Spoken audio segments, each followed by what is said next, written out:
الحمد لله رب العالمين والصلاة والسلام على رسوله الكريم وعلى آله وأصحابه أجمعين وأعدوا لهم ما استطعتم من قوة ومن رباط الخير ترهبون به عدو الله وعدوكم وآخرين من دونهم لا تعلمونهم الله يعلمهم وما تنفقوا في سبيل الله يوفى إليكم وأنتم لا تظلمون প্রাণের প্রিয় সংগঠন বাংলাদেশ জামাত ইসলামী ভোলা জেলার উল্লেখযোগ্য উপজেলা লালমোহনের ফরাজগঞ্জ ইউনিয়ন কর্তৃক আয়োজিত আজকের এই ঈদ পুনর্মিলন অনুষ্ঠানে উপস্থিত রয়েছেন সম্মানিত ইউনিয়ন সভাপতি এবং বিভিন্ন পর্যায়ে দায়িত্বশীল বৃন্দ এবং আমার সাবেক দায়িত্বশীল বৃন্দ এবং প্রাণপ্রিয় ভাইয়েরা, আসসালামু আলাইকুম ওয়া রাহমাতুল্লাহি ওয়া বারাকাতুহু।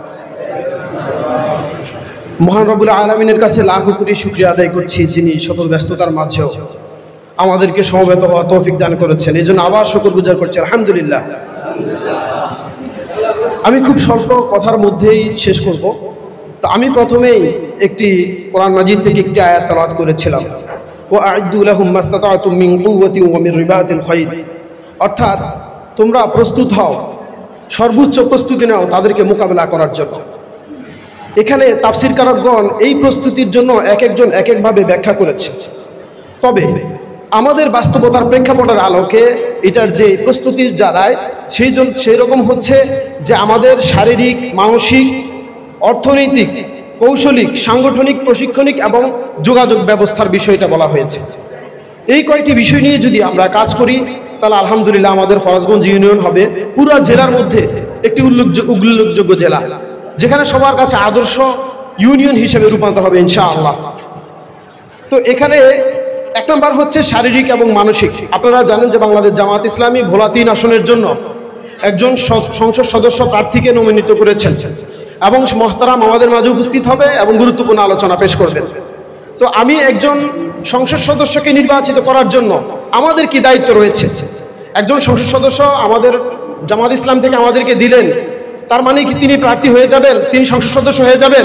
নাকি না আমাদের কিছু স্টেপ নিতে হবে, প্রিকশন নিতে হবে, যার ফলে আমরা ওনাকে মনোনীত করতে পারবো? এই জন্য আমাদের কিছু ব্যবস্থা নিতে হবে। তাহলে এক নাম্বার হচ্ছে আমাদের মানসিক এবং শারীরিক এই দুইটার দিক থেকে প্রস্তুতি নিতে হবে যে আমরা এই সংসদ সদস্যকে নির্বাচিত করবো ইনশাআল্লাহ। 2 নাম্বার হচ্ছে কৌশলগত অবস্থান। আপনারা সবাই অবগত আছেন যে এখন বৃহত্তর বড় পরিসরে কাজ করছে বাংলাদেশের 2টি দল, তার মধ্যে উল্লেখযোগ্য হচ্ছে বাংলাদেশ জামাত ইসলামী।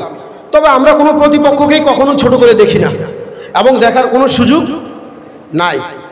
তারা যদি যে পরিমাণে কাজ করে আমাদের তার চেয়ে দ্বিগুণ হারে কাজ করতে হবে আমাদের আশাকে বাস্তবায়ন করার লক্ষ্যে। এবং আপনারা প্রত্যেকেই বুকে হাত দিয়ে বলতে পারবেন আমরা যে প্রার্থী মনোনীত করেছি, আমরা যে সংসদ সদস্য দিচ্ছি, তিনি ন্যায় এবং ইনসাফের আদলে আমাদের এই লালমোহন উপজেলাকে পরিচালনা করবে। রাস্তায় দাঁড়িয়ে আপনাদের কখনো চাঁদা দিতে হবে না, কেউ আপনাদের কাছে গিয়ে ঘুষ বাণিজ্য করবে না, কেউ আপনাদেরকে আল্লাহর রাস্তায় চাল দেওয়ার নামে টাকা আপনাদের কাছ থেকে তুলবে না ইনশাআল্লাহ। এটুকু আমরা আপনাদেরকে প্রতিজ্ঞা করছি। অতএব আপনাদের আত্মবিশ্বাস এবং মনোবলের জায়গাটা এখানে খুবই স্ট্রং, যে আমরা যে কোনো প্রার্থী যাকে তাকে করছি না। আমরা বিগত দিনে দেখেছি নেতা তিনি যদিও বলেন যে আমি সঠিক, আমার এখানে কোনো বেইনসাফি কিছু হয় না, আমরা চাঁদাবাজি করি না, কিন্তু আমরা প্রত্যক্ষ করেছি 5 আগস্টের পরে আমাদের লালমোহনের বিভিন্ন জায়গায় চাঁদাবাজির ঘটনা ঘটেছে। তার প্রত্যক্ষ সাক্ষী আপনারাই প্রত্যক্ষ করেছেন। অতএব আমরা আরো জোর গলায় বলছি আমাদের প্রার্থী সেরকম হবে না ইনশাআল্লাহ। আমরা রাসূল করিম সাল্লাল্লাহু আলাইহি ওয়াসাল্লামের জীবন আদর্শকে আমাদের ব্যক্তি জীবন আদর্শ হিসেবে নিয়েছি। আমরা কোরআন এবং হাদিসকে আমাদের জীবনের পথ এবং পাতাই হিসেবে নিয়েছি। এটি দিয়ে আমরা আগামী জীবন আমাদের পথ চলবে ইনশাআল্লাহ। তাহলে কৌশলগত ব্যবস্থা হচ্ছে আমরা প্রত্যেক যে ওয়ার্ড রয়েছে, প্রত্যেকটা ইউনিট রয়েছে, সেখানে আমাদের যারা সহযোগী আছেন তারা কর্মী হয়ে যাবেন, যারা কর্মী আছেন তারা রুকন হয়ে যাবেন এবং যারা রুকন আছেন তাদের মান আরো উন্নয়ন করবেন ইনশাআল্লাহ। 3 নাম্বার হচ্ছে আর্থিক। আমরা যখন লক্ষ্য করি আমাদের ইউনিয়ন পর্যায়ের অর্থনৈতিক অবস্থা খুবই দুর্বল। এই অর্থনৈতিক অবস্থাকে স্বাবলম্বী করতে হলে আমাদের মধ্য থেকে আল্লাহ তাআলা আমাদেরকে যে রিজিক দান করেছেন, আমাদেরকে যে রিজিক দিয়েছেন, সেখান থেকে আমরা আল্লাহ তাআলার পথে ব্যয় করব আমাদের সাধ্য অনুযায়ী ইনশাআল্লাহ। আমরা প্রস্তুত আছি তো? আমরা কি বাংলাদেশ জামাত ইসলামীকে আর্থিকভাবে সহযোগিতা করতে প্রস্তুত আছি? আল্লাহুম্মা শাহাদ, আল্লাহুম্মা শাহাদ, আল্লাহুম্মা শাহাদ। এ আল্লাহ তুমি সাক্ষী থাকো, সবাই আমাদেরকে সমর্থন জুগিয়েছে। সবাই বলে আলহামদুলিল্লাহ। তাহলে আগামীতে অর্থনৈতিক সমস্যা আমাদের হবে না তো? আমরা আরো বড় বড় প্রজেক্ট হাতে নিতে পারবো ইনশাআল্লাহ। 3 নাম্বার হচ্ছে সংগঠন। আপনারা জানেন আমাদের রোকন সংখ্যা খুবই কম আমাদের ফরাজগঞ্জ ইউনিয়নে। তাহলে রোকন তো এমনিতেই হবে না, এমনি হবে না। তাহলে সেক্ষেত্রে করণীয় কি আমাদের? আপনারা যারা আছেন প্রত্যেকেই স্বতঃস্ফূর্তভাবে, যারা কর্মী আছেন তারা রোকন হবেন। রোকন হওয়ার জন্য প্রত্যাশী কে কে রোকন হবেন? হাত উঁচু করে আমাদেরকে দেখান। যাক আলহামদুলিল্লাহ, যারা সহযোগী হন না তারাও হাত উঁচু করেছেন। আল্লাহ কবুল করুন। আল্লাহুম্মা আমিন, আল্লাহুম্মা আমিন। দ্বিতীয় বিষয় হচ্ছে প্রশিক্ষণ। আমি আমাদের স্থানীয় সংগঠনকে বলেছি আমাদের যে তারবিয়াত বিভাগগুলো আছে প্রত্যেকটা বিভাগ সক্রিয়ভাবে কাজ করার জন্য। বিশেষ করে কর্মী রোকনদের মান উন্নয়নের জন্য সবচেয়ে বেশি ভূমিকা রাখে তারবিয়াত বিভাগ, HRD বিভাগ, হিউম্যান রিসোর্স অ্যান্ড ডেভেলপমেন্ট। তারা কাজ করবে আপনাদেরকে ডেভেলপ করার জন্য ইনশাআল্লাহ। সেক্ষেত্রে আপনাদের স্বতঃস্ফূর্ত অংশগ্রহণ, স্পন্টেনিয়াস পার্টিসিপেশনটা খুবই প্রয়োজন। তারপরে হচ্ছে যোগাযোগ।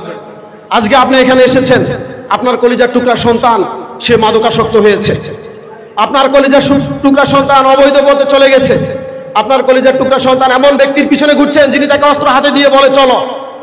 সেরকম কি আপনার সন্তানকে চান? যদি না চান তাহলে বাংলাদেশ ইসলামী ছাত্র শিবিরে আপনাদেরকে স্বাগতম। আপনাদের সেই কলিজার টুকরা সন্তানকে আমাদের স্থানীয় ছাত্র শিবিরের ভাইদের সাথে পরিচয় করিয়ে দিয়ে তাকে কোরআন এবং হাদিসের আলোকে বাস্তবমুখী শিক্ষার মাধ্যমে আগামী দিনের সুনাগরিক হিসেবে গড়ে তোলার জন্য বাংলাদেশ ইসলামী ছাত্র শিবির বদ্ধপরিকর। সেক্ষেত্রে আপনারা কি আপনাদের কলিজার টুকরা সন্তানকে ইসলামী ছাত্র শিবির করতে আগ্রহ প্রকাশ করবেন, অনুগ্রহ করবেন? আচ্ছা, তাদেরকে ইন্সপায়ার করবেন, তাদেরকে মোটিভেটেড করবেন, তাদেরকে ট্রেন করবেন যাতে করে তারা এই সংগঠনের অধীনে চলে আসে। আমাদের স্থানীয় যে সকল দায়িত্বশীলরা আছেন তাদের সাথে সবসময় যোগাযোগ মেনটেন করবেন। আমি মনে করি আপনাদের আজকের এই সাময়িক অসুবিধার জন্য আমি আবারও দুঃখ প্রকাশ করছি। আমরা প্রত্যাশা করিনি এত উপস্থিতি হবে। আলহামদুলিল্লাহ আমাদের প্রত্যেকটা রুম ভরে গেছে আপনাদের উপস্থিতিতে। আপনারা এত বেশি আমাদের ডাকে সাড়া দিয়েছেন। আল্লাহ তাআলা আপনাদের এই কষ্ট, আপনাদের এই খেদমতকে দিনের জন্য কবুল করুক এবং উত্তম জাযা দান করুক।